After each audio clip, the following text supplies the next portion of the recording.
completely different human being, and that's a testament to the experience that I gained throughout, again, my career to this point, and I'm so grateful for that, the ups and downs of it all. And standing here, Jeremy Swayman is in a great spot, and I'm really excited about that, and to have that approach of creating a culture, creating my self-culture to be elite, and hopefully it'll bleed into this room and have guys follow that way. And so that's something that I had to set a standard for myself, and I know that we have a great room that's going to do the same. So it's going to be a contagious locker room for that, and we're really excited about that. That was Jeremy Swayman talking to the third person. Typically a sign of mental illness, but that's okay. Sure, he's all right. Yeah, I'll be fine. You know what's funny? He's always said to me, he's like, "Oh, I'm not the weird goalie. I don't want to be the weird goalie." And I'm Stop. like, "Brother, you are so weird." Oh yeah. He doesn't think he's weird? No, he doesn't think he's weird. Look, there's nothing wrong with being a little weird, but Jeremy, I'm weird. Jeremy, I like being weird. You're a weird guy, man. Don't wear it honorably. You're hey, look. Everybody says goalies are weird, and maybe for goalies, he's not the weirdest. I always like to think of Ilya Bryzgalov talking about the universe is so humongous. Jeremy Swayman's a weird cat, though. Come on, man. Yeah, he's a weird guy, and it's okay. You can be a weird guy. So let's just begin with the obvious, right? 49 goaltenders a year ago played at least 1,500 minutes, right? Jeremy Swayman and his 892 ranked 10th worst out of that group of 49. His goals saved above average, which it's an advanced stat, but not really. It just measures how good you are compared to your peers. Was a minus 12.94, which was the 5th worst among that group of 49 goaltenders. It was a garbage year. Garbage. Terrible year across the board. He would have pockets of good play that would get completely undone by a 5-on-26 kind of night. And you're like, okay, never mind. I was feeling good. Now I'm feeling bad again. He never got going. The Bruins spent too much time trying to get him going, and they were a worse team for it. I mean, how many times would you sit there going, I can't believe they haven't pulled him yet? There were games where they had no problem letting Jeremy Swayman just wear the bad game he was having. Yeah. There was the game in L.A. that was awful, and they had him wear it. There was the game, I believe, in Winnipeg in December where that game in Winnipeg was the perfect example of why Winnipeg was good and why you were bad. The Bruins, not as good of a team as Winnipeg, came out flying. They had all these chances, all these shots on goals. Hellebuck said no to every single one. And then Winnipeg came down, scored an absolute just muffin of a goal, and then it was off to the races for them. They boat raced the Bruins. And you're like, all right, well, that's why Winnipeg is Winnipeg and you're the Bruins right now. 8 goals allowed on 35 shots. Yeah. Which, he had a couple 7-6s. That nothing really was like that game, though, for him. No, it was brutal. Absolutely brutal. And it was a problem. It was a problem because the Bruins kept trying because they paid him all that money and because he was their best weapon in the defensive zone. He was their best weapon in the defensive zone because they had no McAvoy and they had no Lindholm. That's a weird thing to say, I know, because he had 892, but he was. So they kept trying to get him going because they felt like he could be the difference maker for them because he was in 2024 in the playoffs. It just never got going. And it had a direct effect on Joonas Korpisalo. Korpisalo ended the year pissed. He was not happy. Talked to Korpisalo on breakup day, and he goes, yeah, I didn't play enough. We're like, oh, you didn't play enough? He goes, no goalie is going to be happy playing 22 games, 25 games. I need to play more. And then the Bruins say, yeah, he's right. He should have played more. We shouldn't have spent so much time trying to get Swayman going. I mean, do you think that he looks at how they did the goalie tandem the previous seasons, and he's going, I probably have a good opportunity to get some real playing time for this team, and then he's just riding the bench when, again, it's like they're teammates. They want to pick each other up, but objectively, one goalie is having a bad night every single night he goes out there. If I'm Korpisalo, I'd be pulling my hair out watching this night in, night out. Yeah, how could you not, right? Especially, Korpisalo, I do think that some of his success was a I want to say this as nicely as I can. He did get some good matchups along the way. He was getting Philly, he was getting Detroit before they got hot, made the coaching change. He got a couple other really bad teams out of the gate. But he should have played more. Fact of the matter is he should have played more. And so the Bruins as well, to your point, Ryan, about wanting to play more.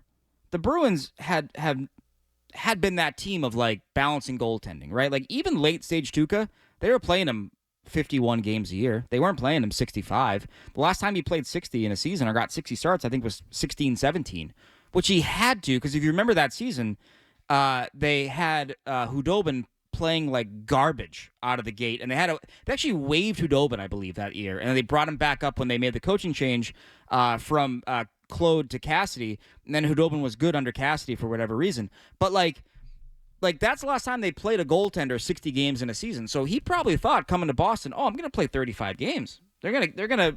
It's not going to be a pure 50-50 split, but I'm going to play a lot of games. Swayman played 44 games the year before. Like, right. You're looking at that going, nice, I'm going to get some playing time here. I can show what I can do. Yeah. And I will say, like, their sports science guys will be quick to tell you, like, oh, we don't want goalies playing more than 55 games. And Swayman plays 58 last year, and it wasn't a good 58. You would say after, like, start 40, you'd probably like, oh, we should probably reel back on this a little bit. This has not been good. This is not working out for us, right? And so that was last year, right? And so he's saying that he's in a different place now, that he's mentally feels better about where he's at. And you hope that's the case. Because for as much as we're sitting here, right, and we're talking about, if they can get 40 goals out of this roster, 40 more goals, like, you're feeling better. Oh, well, they're not going to be as bad as they were a year ago.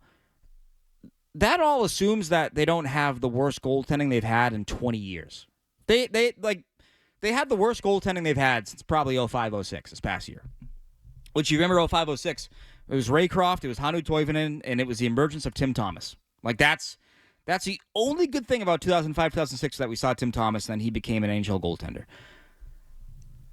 If they don't get better goaltending, and this is a very obvious point, hit me in the head for saying it, they got to get better goaltending, because if they don't, all these things we're talking about, they will be a bad team again, right? They want to be a better defensive team. They should be a better defensive team. But if the goaltender is still posting 820s on a regular basis in net, you're not going to win many games. It's just not going to happen. It's not going to happen for you. The quality of life that a first-time NHL head coach can have to know that, okay, I have to establish culture. I have to find my pillars. I have to know who I can rely on. I have to know who my leaders are. Like, the last thing you want to think about is, what state is my top goaltender going to show up in every single night? And I think that's what's been, at least for me, like, really frustrating with Jeremy Swayman, because I don't think he's that bad. I in fact, I know he's not that bad. I've seen him play at a high level before. Maybe it's somewhere objectively in the middle, but again, the quality of life you can give a new head coach and a bunch of new pieces as a guy that has been here, has been paid also. Like, that's a factor as well. You've been paid. The franchise obviously believes in you. The franchise saw something in you to warrant getting an extension here and frankly, moving on from Linus Ullmark. And there were some people that said that was the wrong move to make. I think it's somewhere in the middle with Swayman, but oh my God, the just immediate benefits that him starting, just not the way he started, just, again, somewhere in the middle. I think that can have such a boost to this team early on, as I think there's a lot of guys that are going to have to try and figure out where they fit into this team. We know where Swayman has to fit in, and I think it's what you said. Like, yes, of course, good goaltending is going to get you a long way, but the inability for this team last year to get shots on offense, and then also to not have McAvoy and Lindholm for like large stretches of the year, like, Jeremy Swayman has to be the guy that the Bruins hoped he could be when they extended him in the first place. Yeah, last season, their team save percentage, if you had to guess what it was, what would you guess? Their team save percentage, I'd say, 92%. Low. That would be amazing. That would be amazing? That would be, like, best in the league. We're like 8. Oh, geez, I don't know off then. So, their team save percentage was .884. 884. Really, that much? Wow, I was that close. I mean, come on. What and so you look at that and not good enough, right? So here's something to consider as well, right? Like, scoring is up across the league. So what used to be elite was probably like a 925, and you still got to have some guys that can post that, right? Like Igor's going to post that probably in New York. Hellebuck will post that in Winnipeg. I think 910 to 915 is a good number now. because of the way that scoring has increased. I'm holding out for 92% this year. Yeah, that'd be. That's I mean, my goal. that would make them an elite team. If they get that, Good, they're going to be an elite team. But if you look at Swayman, right, his previous 3 years before last year as a full-time NHLer, 914, 920, 916. Can we get closer to that? I'll take 910. If you're 910, you're going to win 10 more games. It's just you are, and you're going to be a better team for it. And so I do think that like that is a realistic benchmark. He's making $8 million, and I know other guys are going to make more money and blah blah blah. It's going to, the contract's going to age well. I've been saying that, but you need to have the bounce back year, because if you don't, we're having a much different discussion this time next year. We're having a much different. If you get 2 straight bad years out of your number one goaltender, you kind of don't have a number one goaltender, and you're back to square one, being like, did we trade this guy? What do we do here? Because you can't just have 3 years of an 8. You can't be entering year 3 of a potential 890 goaltender making $8 million. It just can't happen. The only way it can happen is if you're Jordan Binnington and you won a Stanley Cup in 2019, which Swayman has not done. So he does not have that benefit of the doubt that Binnington has, where you can have crappy regular season numbers, but he's going to be there in the playoffs. He's going to have the big pressure saves that he had for Team Canada in the Four Nations and for the Blues when they almost upset the Winnipeg Jets in the first round. So, like, he's got a lot to prove here, right? And if you're a Bruins fan listening to this right now and you heard the Swayman comments and he's driving you mental, I can't tell you that you're wrong, because I think that Swayman is at the point now where you're hoping that, no more talking, go out and do it. No more talking. I don't want to hear you talk anymore. You talked enough last year. You talked enough, during the season about how everything's going to be fine. You talked on breakup day about how you never want to go through this again, and now you're saying you're in a better place. Just go out and show me. I don't care how you say it. Just go out and show me, and that's where I think Swayman and the Bruins are right now. And I think that's, you kind of mentioned it, Sturm and Swayman. I think Sturm is going to have a harder sort of, if he's not playing well, you might say he's not playing well enough right now. We need more out of him. Sturm is a very black and white communicator, very direct, very blunt. I think it's part because he's German, but part because he grew up with Claude and Daryl Sutter. It's not his guy. And right. Look, across sports, we saw it with Mike Vrabel when he came in, just start blowing out guys. I have no allegiance to you. Mm-hmm. You're not doing your job. I'm getting rid of you. It's very likely could be the same thing. I'm going to say getting rid of Jeremy Swayman, but Marco Sturm has no, allegiance, no loyalty yet. He's got to develop that. Jeremy Swayman has to prove to Marco Sturm, more than Bruins fans. He has to prove to his coach that he is not that guy that came out last year and had a meltdown every other night. Yeah, you need better. And I don't love. So here's where I am with the Bruins and the new coach. And we got to take a quick break, I know. But, I'm okay with Sturm being a bit of a prick. I'm okay with it. Because you tried the nice guy thing with Montgomery. Didn't work. I think you need more of that stern, hey, we're not good enough to be playing like this right now, guys. Wake up. And so I think that Sturm is going to be that kind of guy. It's just, who are the members of the protected class that he's not allowed to do that to? And are there any?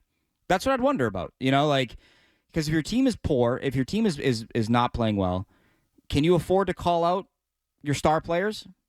Or do you get to that point where they're like, get me out of here? I don't want to deal with this. So it is a delicate balance there. But I do think that no sacred cows. I think Sturm might only have one that he's not allowed to outright say this guy's a bum. It's probably 88 because they can't afford to lose him. Oh, you think that might go well?